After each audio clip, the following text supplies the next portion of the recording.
Hello and welcome to today's interview here with me, Danielle Burnock from danielleburnock.com and Love Yourself from Survive to Thrive, as we are going to be hearing from Rhonda Marie Stalb, who has overcome so much childhood trauma in her life and now is thriving with as a licensed therapist, helping people in their marriages and in their lives. And before we get started, I want to put out there how this is for you to learn and for you to hear and to be encouraged, but I am not a licensed therapist, and social media and podcasts and other things like that are not the forum for professional help. So I want to give this little disclaimer out there that if you need professional help, please seek it. This is to help and entertain, but it is not for your medical and professional help. So I just want to give that little disclaimer out there. And then I'm going to bring Rhonda in here and let you meet her. So let me bring her in here.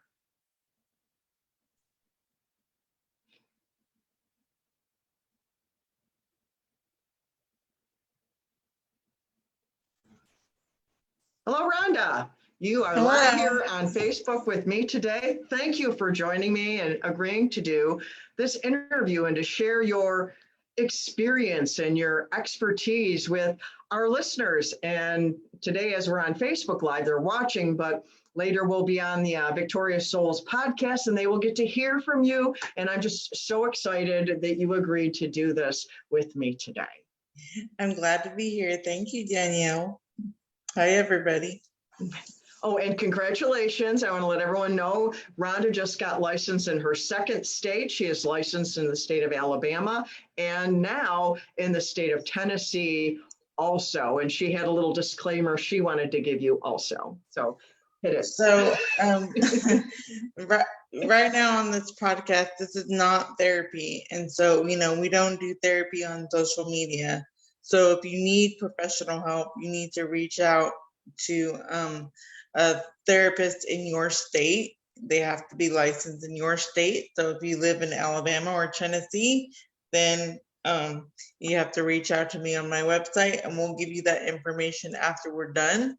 But yeah, so this is not therapy or medical advice. So yes, we need to say that because we love you and we care that you know the truth, because it's the truth that helps us to get free. That's what Jesus said. The truth will set us free, knowing the truth, but we also need to apply it to our lives also, which is something we will get into. So Rhonda, share just a little bit about what you do. You're a therapist. What does that mean and who do you help? Okay, so I'm a licensed marriage and family therapist, which means I do therapy through the relational family lens, the family system lens. It's kind of interesting because, our God, Jesus, he's relational, the Trinity, Father, Son, Holy Spirit, that's very relational. But it's like he gave me purpose in this relational career where I help people in their relationships and to heal from relational wounds, you know. So trauma and how that affects the family and your role in the family. So, right. Yeah. Right. And so what led you into becoming a licensed therapist? Why do you do what you do? Well, my number one why is that I wanted to understand, why families are dysfunctional and why, why my family was dysfunctional. So first I had to go do my own therapy work, and because I experienced some childhood trauma of my own, just one thing after another, being born with an illness and then father leaving, I was 4 when my father left, and I was 8 years old when my mother passed away. Wow. And so I was raised by my grandmother, with me and my brother, and she was like 65 or something when she took us on. So it was like, 65 years old, inheriting 2 children, it's kind of like, yeah. So, so yeah, just one thing after another, and one compounded the other, and of course, back in 1983, it's like, my grandmother, you don't automatically think, oh, I got to put this child in therapy because, she just lost her mother. So, Yeah. so there was It's like come a long way in the last, yeah, 20 some years. Yeah. yeah. So I had to go to therapy as an adult. And so I picked up the phone and called, and, the therapists that I had were like wonderful. They did multi-systemic therapy, which means all the systems that we're a part of. Like, I'm part of the family system, I'm part of the community system, the church system, and we use all those systems as support for me to help me raise my children, and and so and then the very last ground zero that happened was my ex-husband. I walked in on him abusing my youngest child. How awful. Yeah, and so we're still experiencing some of the consequences of that, like today. And Wow. so it's so I have to maintain my my mental and emotional health, and so I have my mentors and my counselors, and Yeah, we I never have to make outgrow that, do we? We constantly need help. It's not like we go through therapy or something and then poof, we're all done. Ta-da! We get to a place where we're, healed or functional or something, but we can always grow. We always need help, right? Yeah. And so, I'm a therapist, but I haven't arrived at anything, and I'm not perfect by any means of the imagination. So, but So I want to just pause and tell our listeners, see, you're not alone, and don't put pressure on yourself that you have to become some, no, it's just tending to your own self and your own soul, which brings me to Rhonda. What is it that led you to pick up the phone and go get help? What did you see in your life or recognize? What motivated you to start healing? Well, I mean, like I said, the dysfunction in our relationship, like why did I marry the person that I married? What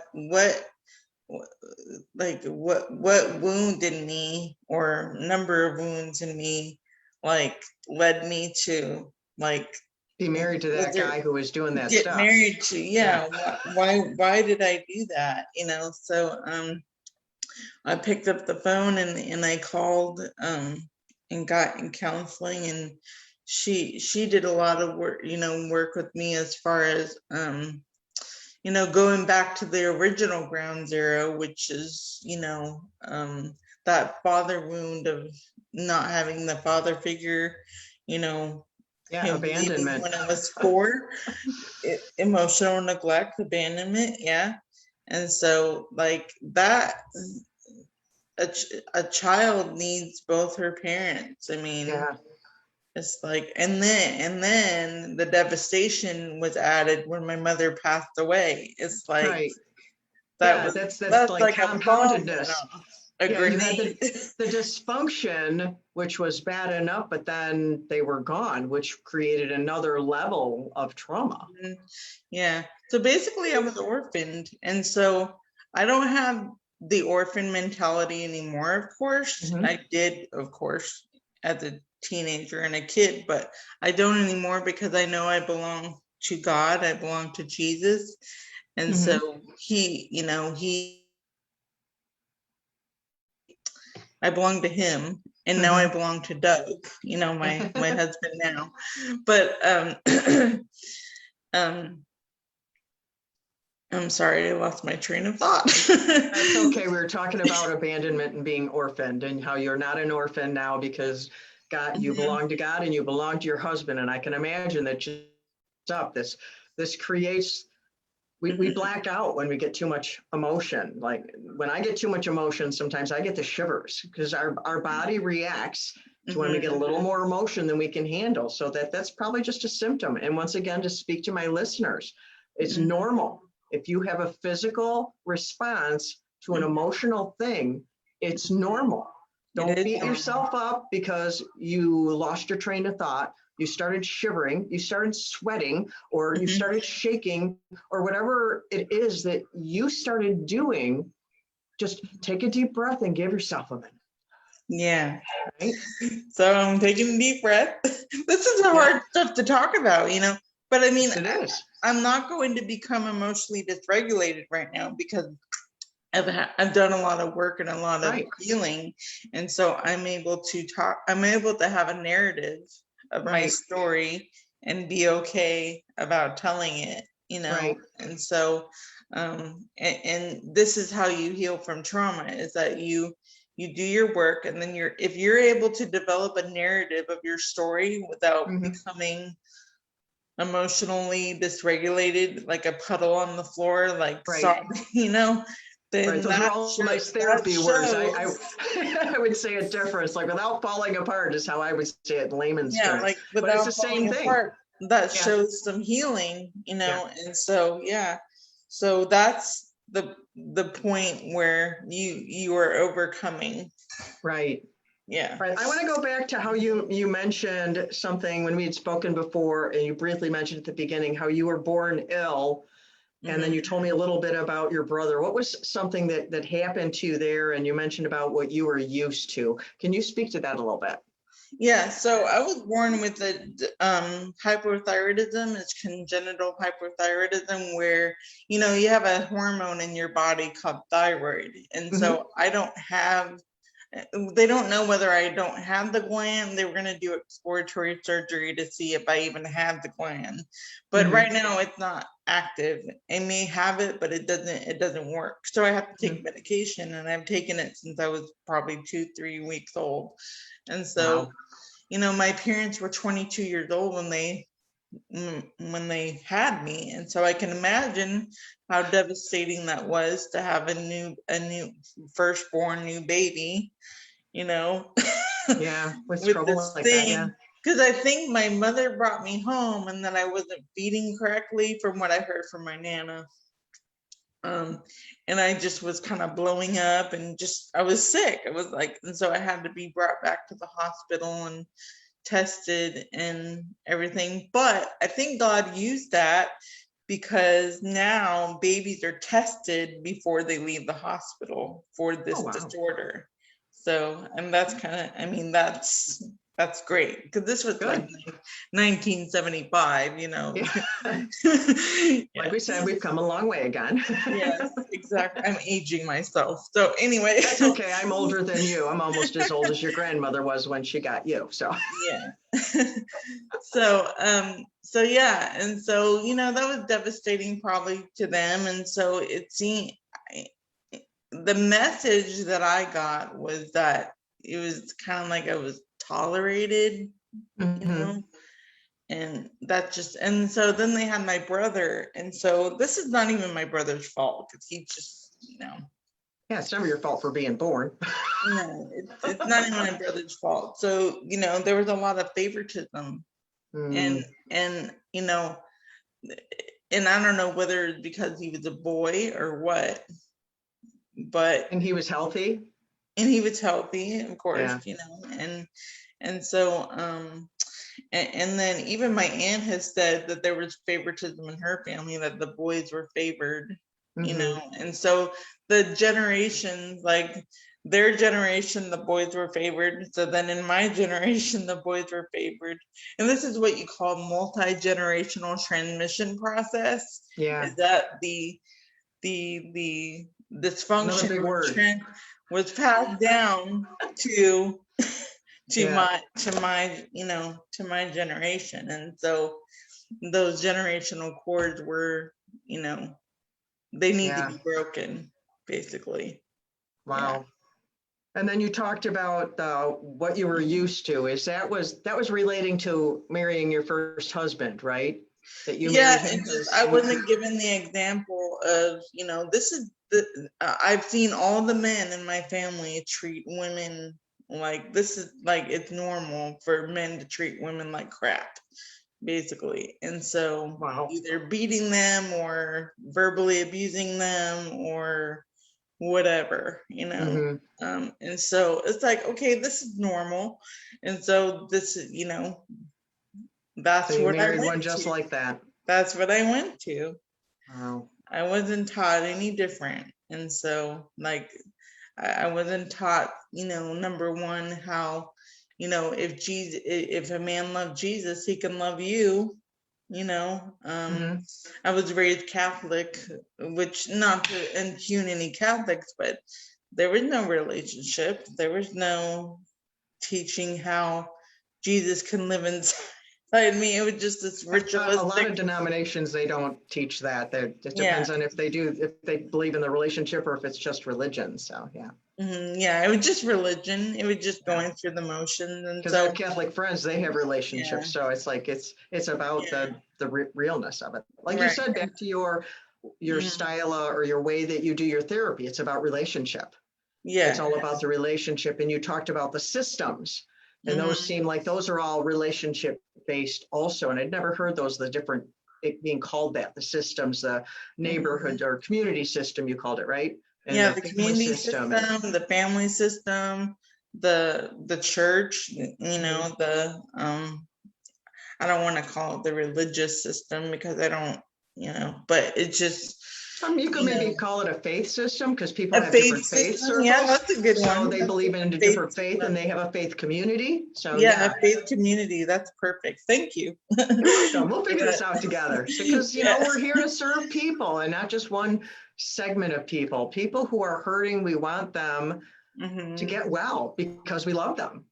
And that's what it's all about, because love is what heals. Love is the salve that heals our soul. So what would you say is the primary thing that you did? I know you went into therapy, but there's more to therapy than just showing up, which showing up is a big part of it. Oh yeah, it's big. Showing up. But what is something that you did to like take ownership, to take your life back, to own that? Like you talked about owning your narrative. I call it owning your trauma. What is something that you would say a big thing that you did that made a big difference? Well, first I picked up the phone and got therapy. Then I went to therapy, and then I developed a relationship with the therapist. I developed that trust with someone who, number one, was objective, who wasn't judging me, who listened to me. This person was able to help me say, and it was very freeing, that my parents sucked, basically. Yeah. And so after I said that, I was able to forgive them, number one. Yes, they sucked, but they were 22 years old, and kids don't come with manuals, especially kids with illnesses. They don't come with manuals. Right. My own kids didn't come with manuals. Right, mine didn't. So, and yes, the Bible is the manual for living, but it doesn't say put them in gymnastics and put them in basketball, but don't send them to this. No, it's not. No. Right. There's a lot of decisions we have to make. So Right. Exactly. So I went there and I owned that. So I was able to forgive and you owned the truth. It sounded like how you said that when you said that out loud. That really struck a chord with me, because the same thing happened to me in counseling when my counselor said something went terribly wrong. I just sat there looking at her like going, what? Yeah, something did go terribly because wrong. As children, we want to protect our parents. As strange as that is, that's just part of that because we need them. Right. And so we can't, it's hard as a child to own that their parents suck, as you learned as an adult, because your parents can't suck when you're a kid. You need them. So you blame yourself, and that is such a normal progression That's why I want to help people when they get older to own that, like you owned your parents sucked. That doesn't mean they're a bad person. That means they screwed up and you're reaping the bad results of that. And so to own that part of the process, and then you can go through the forgiving and you can, dismantle the things along the way, right? Right. And I was given that space. And also I had to forgive God too. And I told God that he sucked at being God because so I was able to be very honest with him, and he was okay with that, he was okay. And sometimes that's life shattering for some people who have been under the thumb of religion and under oppressive religion and lies that go with the truth about God as we know him anyways. And and some people who they never heard that. So thank you for sharing that. I had to go through that too. I wrestled with God. Well, Jacob in the Bible wrestled with God. It's like, but religion out there makes it sound like you have to have this perfect little Christian family. You got to act this perfect little Christian way, and you got to, walk like this and talk like booey. No. I can use stronger language, but I want to be kind here. and the thing is that Jesus knows that it sucks. Yeah. He knows that he went through his own suckiness. So yes, this is true. This is true. So he knows how we feel. Yes. Yeah. Definitely. And so you have a book. You wrote a book about your story, didn't you? What's your book called? And my book is bit about that book. My book is called Beautifully Broken: My Journey to a Mended Heart. And here's the cover. I don't know if y'all can see it. What was the subtitle again? It's Beautifully Broken: My Journey to a Mended Heart. A Mended Heart. Okay. Yeah. And so it's a short read, but I just kind of break it down and condense it, Yeah. So it's helpful for us to read other people's stories because we don't feel alone then. It's like that's how you and I met. We met through Tribe Writers, and then you read my book and reviewed my first book, Emerging with Wings, and we related to each other, and that's how we began a relationship. Like 6 years ago or something? Yeah, that was a while back. Yeah, that was a while back.